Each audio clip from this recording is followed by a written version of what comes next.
Hi everyone, ಅನನ್ಯ ಕ್ರಿಯೇಷನ್ಸ್ಗೆ ಸ್ವಾಗತ. ಇವತ್ತೊಂದು ಹಲಸಿನ ಹಣ್ಣು ದೋಸೆ. ಹಲಸಿನ ಹಣ್ಣು ಸೀಸನ್ ಅಲ್ವಾ, ಹಾಗಾಗಿ ಹಲಸಿನ ಹಣ್ಣು ದೋಸೆನ ಯಾವ ರೀತಿ ಮಾಡೋದು ಅಂತ ನೋಡೋಣ ಬನ್ನಿ. ನಾನಿಲ್ಲಿ ಹಲಸಿನ ತೋಳೆ ಎಲ್ಲ ಬಿಡಿಸಿಟ್ಕೊಳ್ತಾ ಇದ್ದೀನಿ. ಎಲ್ಲ ಬಿಡಿಸ್ಕಿಟ್ಕೊಂಡು ಇವಾಗ ಅದರೊಳಗಡೆ ಬೀಜ ಎಲ್ಲ ತೆಗೆದು ಈ ರೀತಿ ಚಿಕ್ಕ ಚಿಕ್ಕದಾಗಿ ಪೀಸ್ಗಳನ್ನ ಮಾಡ್ಕೊಬೇಕು.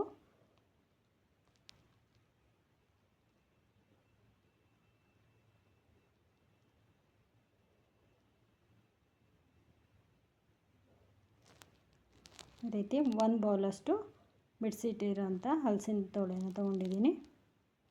ಹಾಗೆ ಅದೇ ಮೆಸರ್ಮೆಂಟಲ್ಲಿ ಒಂದು 3ರಿಂದ 4 ಅವರ್ ನೆನೆಸಿರುವಂಥ ಅಕ್ಕಿನೂ ಅದೇ ಬೌಲ್ ಮೆಸರ್ಮೆಂಟಿಗೆ ತೊಗೊತಾ ಇದ್ದೀನಿ. ಅಕ್ಕಿನ ನಾವು 2ರಿಂದ 3 ಗಂಟೆ ನೆನೆಸಿದ್ರೆ ಸಾಕಾಗುತ್ತೆ. ನಾನು ಹಲಸಿನ ತೋಳೆ ಯಾವ ಮೆಸರ್ಮೆಂಟ್ ತೊಗೊಂಡಿದ್ದೀನೋ ಅದೇ ಮೆಸರ್ಮೆಂಟಿಗೆ ನೆನೆಸಿರೋಂಥ ಅಕ್ಕಿನೂ ತೊಗೊತಾ ಇದ್ದೀನಿ.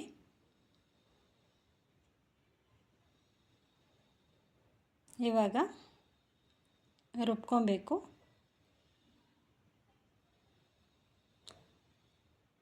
ಅದೇ ಮೆಸರ್ಮೆಂಟು ಹಲಸಿನ ತೋಳೆ ತೊಗೊಂಡಿದ್ದೀನಿ.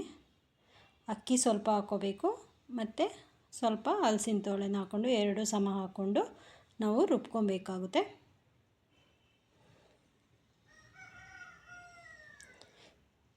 ಈ ದೋಸೆನ ನಾವು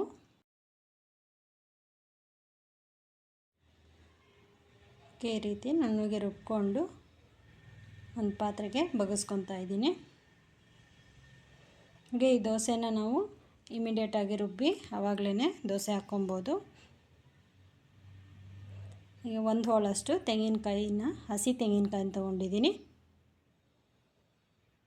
ಇದನ್ನು ಚಿಕ್ಕ ಚಿಕ್ಕದಾಗಿ ಪೀಸ್ ಮಾಡಿಕೊಂಡು ಹಾಕ್ಕೊಬೋದು, ಇಲ್ಲಾಂದರೆ ತುರ್ಕೊಂಡು ಬೇಕಾದರೂ ಹಾಕ್ಕೊಬೋದು. ಇದನ್ನು ಸಹ ರುಬ್ಕೊಬೇಕಾಗುತ್ತೆ.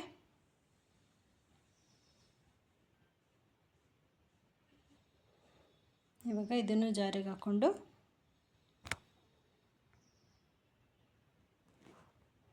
ಹಾಗೆ ಇದಕ್ಕೆ ಸ್ವಲ್ಪ ನೆನೆಸಿರೋ ಅಕ್ಕಿನ ಸೇರಿಸ್ಕೊಂಡು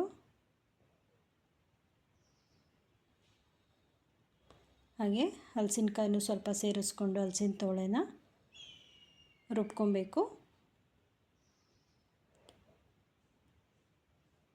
ಇದೇ ರೀತಿ ಎಲ್ಲ ಅಕ್ಕಿ ನೆನೆಸಿರೋ ಅಕ್ಕಿನೂ ಹಲಸಿನ ತೋಳೆನೂ ಈ ರೀತಿ ನುಣ್ಣಗೆ ರುಬ್ಕೊಬೇಕು. ಈ ದೋಸೆನ ನಾವು ಬೆಳಗ್ಗೆ ಮಾಡ್ತೀವಿ ಅನ್ನಂಗಿದ್ರೆ ನಾವು ನೈಟು ರುಬ್ಕೊಂಡಿರೋದನ್ನ ಫ್ರಿಜ್ಜಲ್ಲಿ ಇಟ್ಕೊಂಡು ಬೆಳಗ್ಗೆ ದೋಸೆ ಹಾಕ್ಕೊಬೋದು. ಓಕೆ, ಇವಾಗ ಇದನ್ನು ಇನ್ನೊಂದು ರೌಂಡ್ ರುಬ್ಕೊಂಡಿದ್ದೀನಿ. ಅದಕ್ಕೆ ಸ್ವೀಟ್ ಸ್ವಲ್ಪ ಹಲಸಿನ ಹಣ್ಣಿಂದು ಸ್ವೀಟ್ ಸ್ವಲ್ಪ ಕಡಿಮೆ ಇರುತ್ತೆ, ಹಾಗಾಗಿ ಸ್ವಲ್ಪ ಸಕ್ಕರೆ ಹಾಕ್ಕೊಬೇಕು. ಹಲಸಿನ ಹಣ್ಣು ಸ್ವಲ್ಪ ಜಾಸ್ತಿ ಸ್ವೀಟ್ ಇದ್ದರೆ ನೋಡಿಕೊಂಡು ಸಕ್ಕರೆ ಹಾಕ್ಕೊಳ್ಳಿ. ಅದನ್ನು ಒಂದು ರೌಂಡು ರುಬ್ಕೊಂಡು ಈ ರೀತಿ ಮಿಕ್ಸ್ ಮಾಡ್ಕೋಬೇಕು.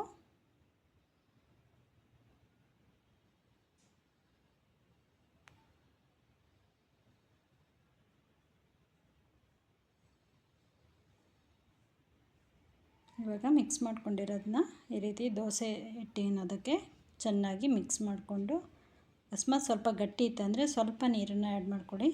ಹಾಗೆ ಒಂದು ಅರ್ಧ ಟೀ ಸ್ಪೂನಷ್ಟು ಉಪ್ಪನ್ನು ಹಾಕ್ಕೊತಾ ಇದ್ದೀನಿ.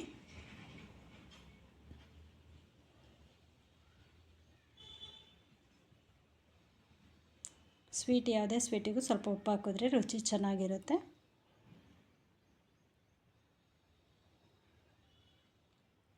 ಇದು ಹಿಟ್ಟನ್ನು ಕಲಸಿರೋದು ಮತ್ತು ರುಬ್ಬಿರೋದನ್ನು ಈಚೆ ಇಟ್ಟರೆ ಮಾತ್ರ ಹಾಳಾಗುತ್ತೆ. ಯಾವಾಗ ಬೇಕೋ ಅವಾಗ ರುಬ್ಕೊಂಡು ಇಮಿಡಿಯೇಟಾಗಿ ಹಾಕ್ಕೊಬೇಕಾಗುತ್ತೆ. ಇವಾಗ ಆಗಿದೆ, ದೋಸೆ ಹಾಕ್ಕೊಳ್ಳೋಣ.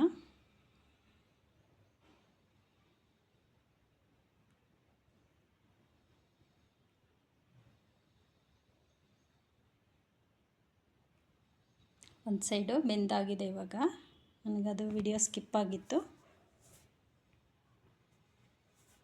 ಇವಾಗ ಮೇಲಿಂದ 1 ಟೀ ಸ್ಪೂನಷ್ಟು ತುಪ್ಪನ ಹಾಕ್ಕೊತಾ ಇದ್ದೀನಿ. ಹಲಸಿನ ಹಣ್ಣು ದೋಸೆಗೆ ತುಪ್ಪ ತುಂಬ ಚೆನ್ನಾಗಿರುತ್ತೆ, ರುಚಿನೂ ಕೂಡ ಹೆಚ್ಚಾಗುತ್ತೆ ತುಪ್ಪ ಹಾಕೋದ್ರಿಂದ. ಕೆಳಭಾಗಕ್ಕೂ ಸ್ವಲ್ಪ ಎಣ್ಣೆ ಅಥವಾ ತುಪ್ಪನ ಹಚ್ಕೊಬೋದು.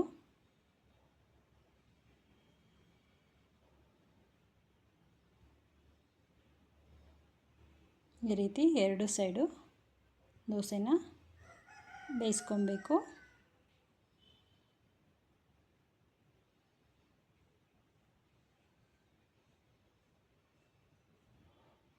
ಇವಾಗ ಒಂದು ದೋಸೆ ರೆಡಿಯಾಗಿದೆ.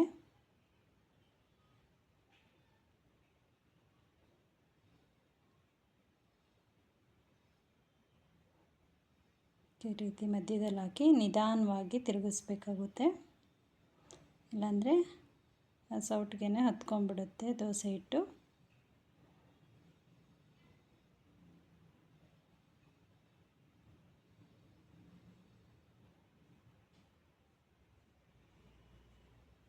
ಈ ರೀತಿ ಮುಚ್ಚಳ ಮುಚ್ಚಿ ಒಂದೆರಡು ನಿಮಿಷ ಬೇಯಿಸಿ ಮೇಲೆ ಆಮೇಲೆ ಒಂದು ಸೈಡ್ ಬೆಂದಾದಮೇಲೆ ಈ ತುಪ್ಪನ ಹಾಕ್ಕೊತಾ ಇದ್ದೀನಿ.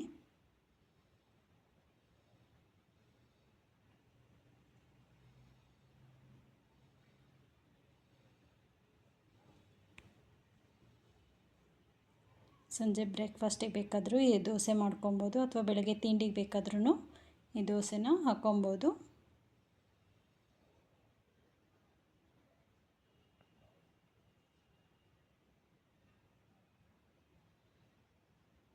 ಇವಾಗ ಎರಡು ಸೈಡು ಬೆಂದಿದೆ.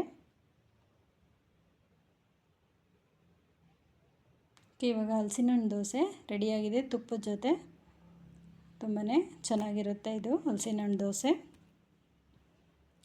ವಿಡಿಯೋ ಇಷ್ಟ ಆಗಿದ್ದರೆ ಲೈಕ್ ಮಾಡಿ, ಶೇರ್ ಮಾಡಿ, ಸಬ್ಸ್ಕ್ರೈಬ್ ಮಾಡ್ಕೊಳ್ಳಿ. Thank you for watching. ನೀವು ಒಂದು ಸಲ ಟ್ರೈ ಮಾಡಿ.